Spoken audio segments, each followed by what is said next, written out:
Well, it was really interesting because this week I came across, we talked about articles and citing articles. So I'm going to be really, really good and tell you that I came across this article in Inman News.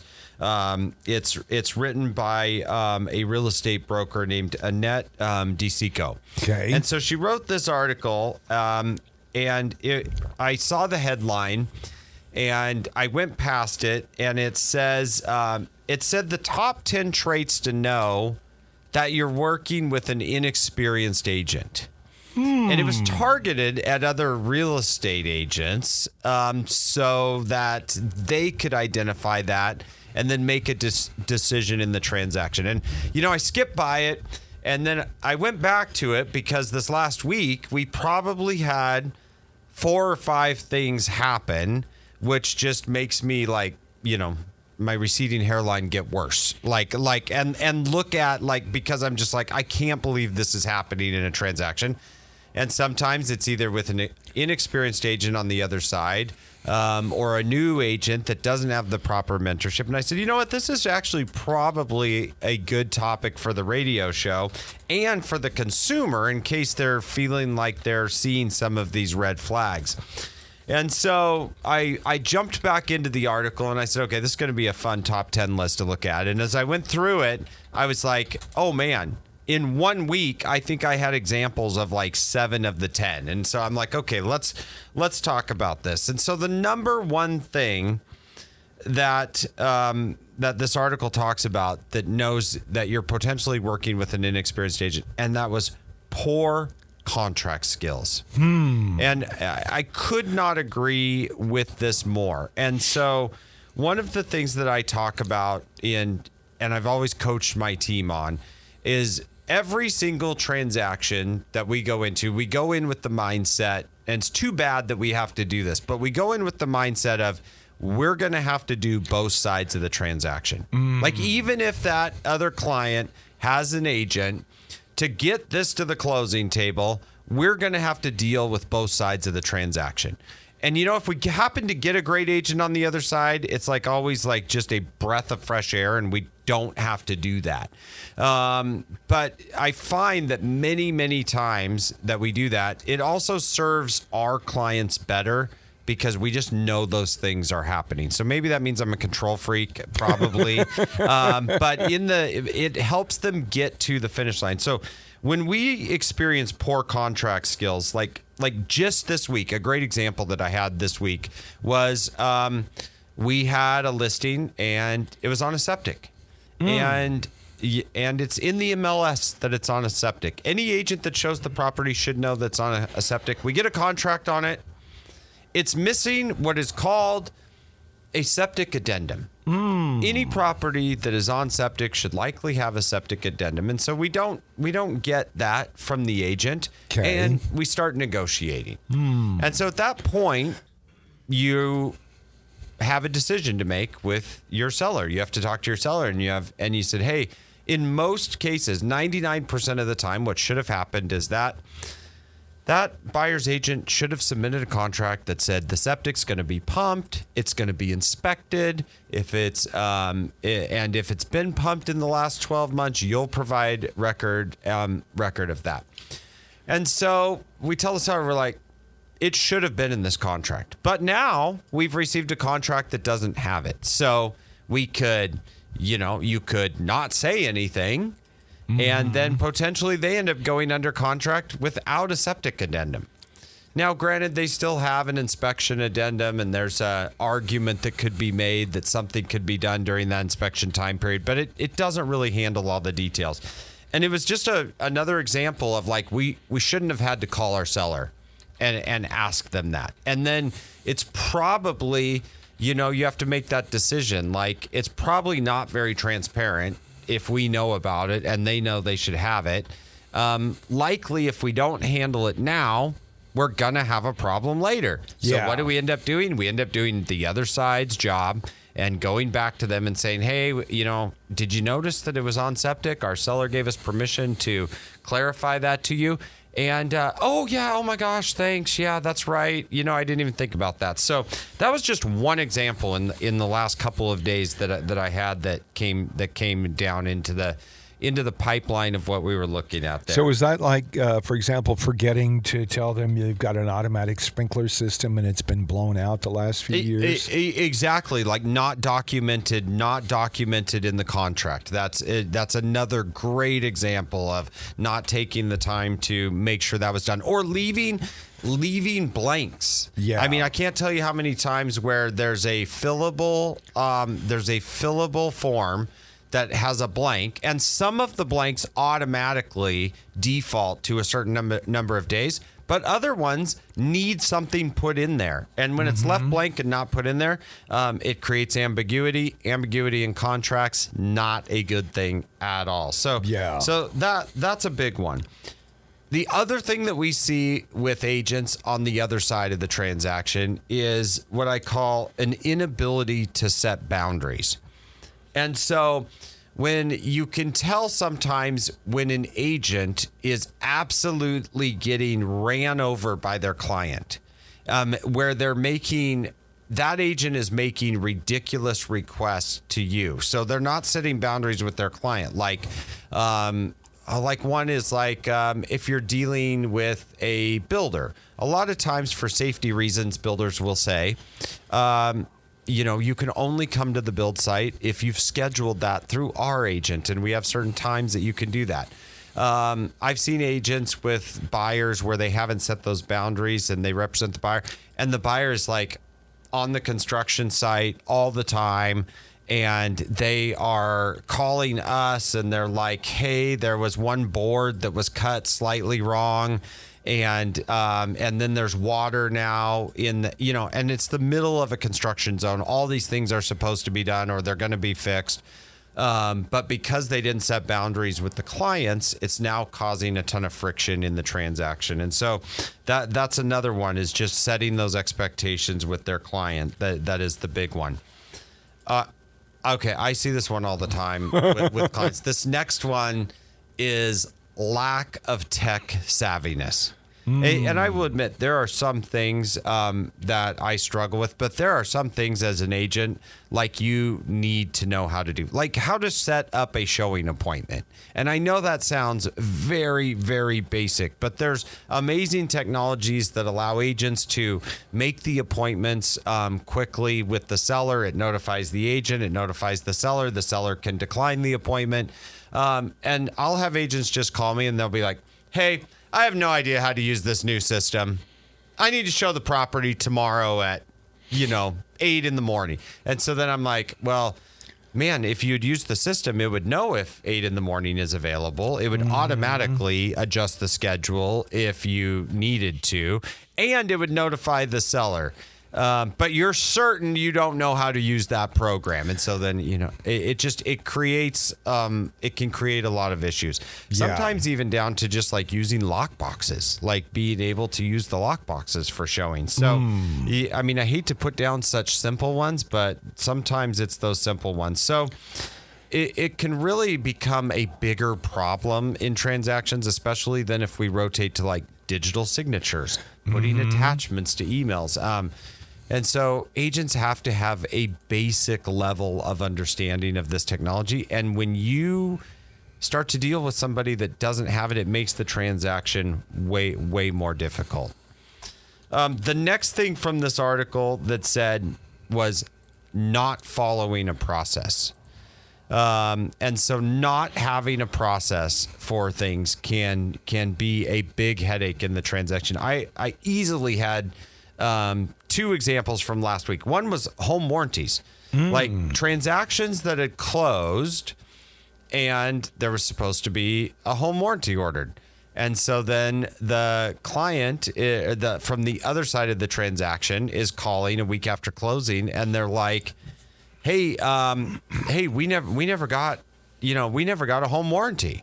And so we're always like, okay, well, your agent was supposed to order that for you. And then you go back and find out that they don't have a process for that. The other thing is in a process is letting people know what options are available to them, especially during the inspection process. And so just kind of setting down that process of, okay, here's what we're going to do at the inspection. Then here's what we're going to get from the inspector. And then here's how we're going to evaluate that. So having a process versus just kind of like throwing caution to the wind and we're going to see what happens.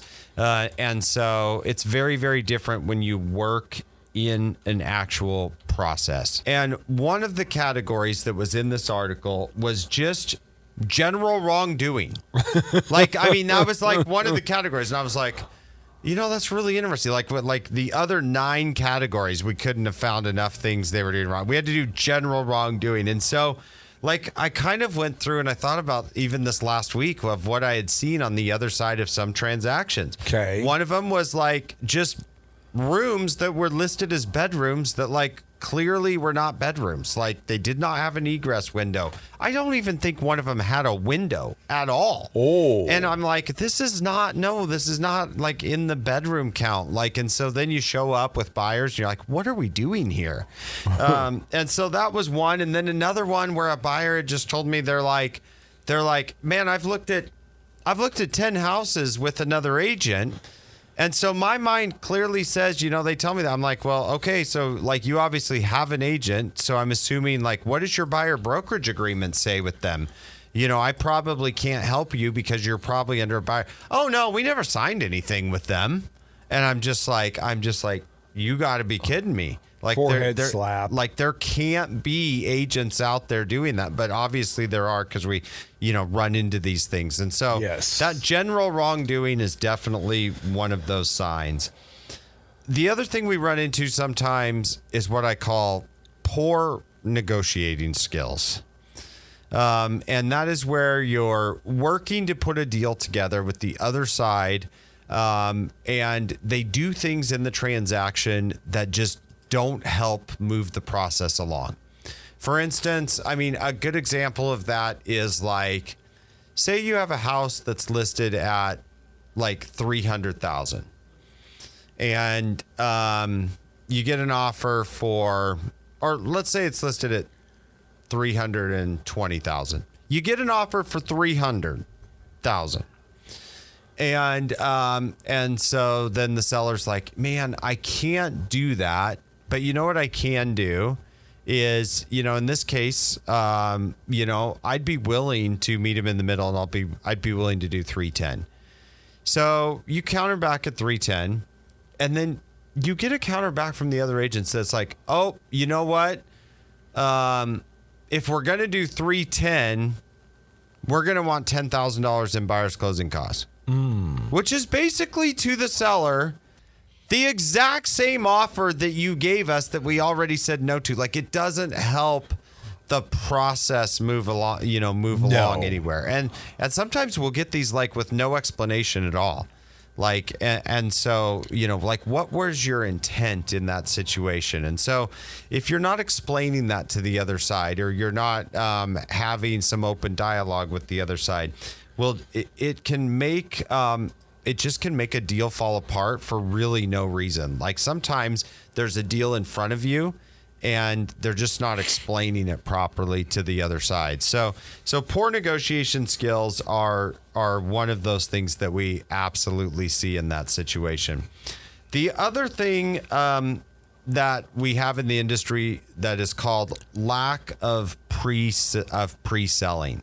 So for instance, preselling. What would preselling be? A great example of that would be working with the consumer to sell them on the fact that they need a pre-approval letter. Okay. That is something that the agent is selling the consumer on if they don't have one.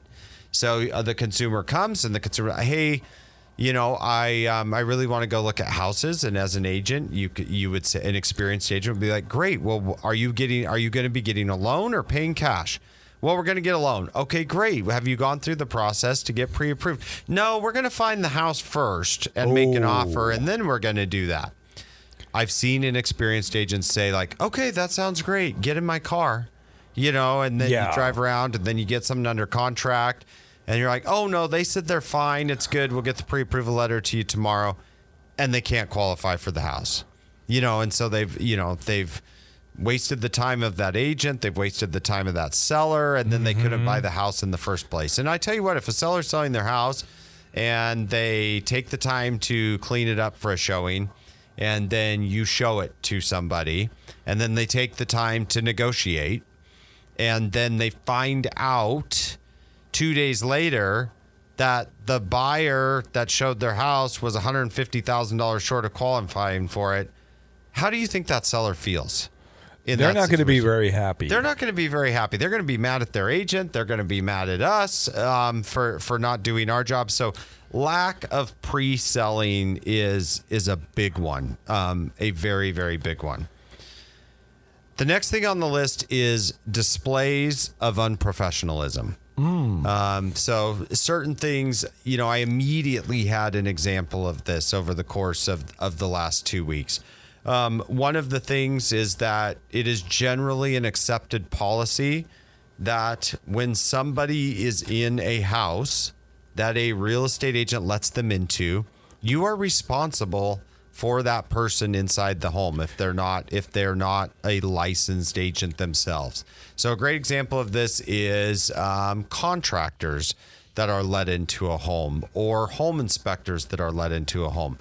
And man, so even over the course of the last 2 weeks, we had this exact scenario happen where a contractor was giving a bid. And so the agent shows up from the other side of the transaction, and the agent lets the contractor in the house. And then they need to take measurements and do some work and do some stuff, and it's an occupied home. And then as soon as they let the contractor in the house, you see the agent on the Ring doorbell just say, "Okay, great, I've got another appointment." And they lock up for me when you're done.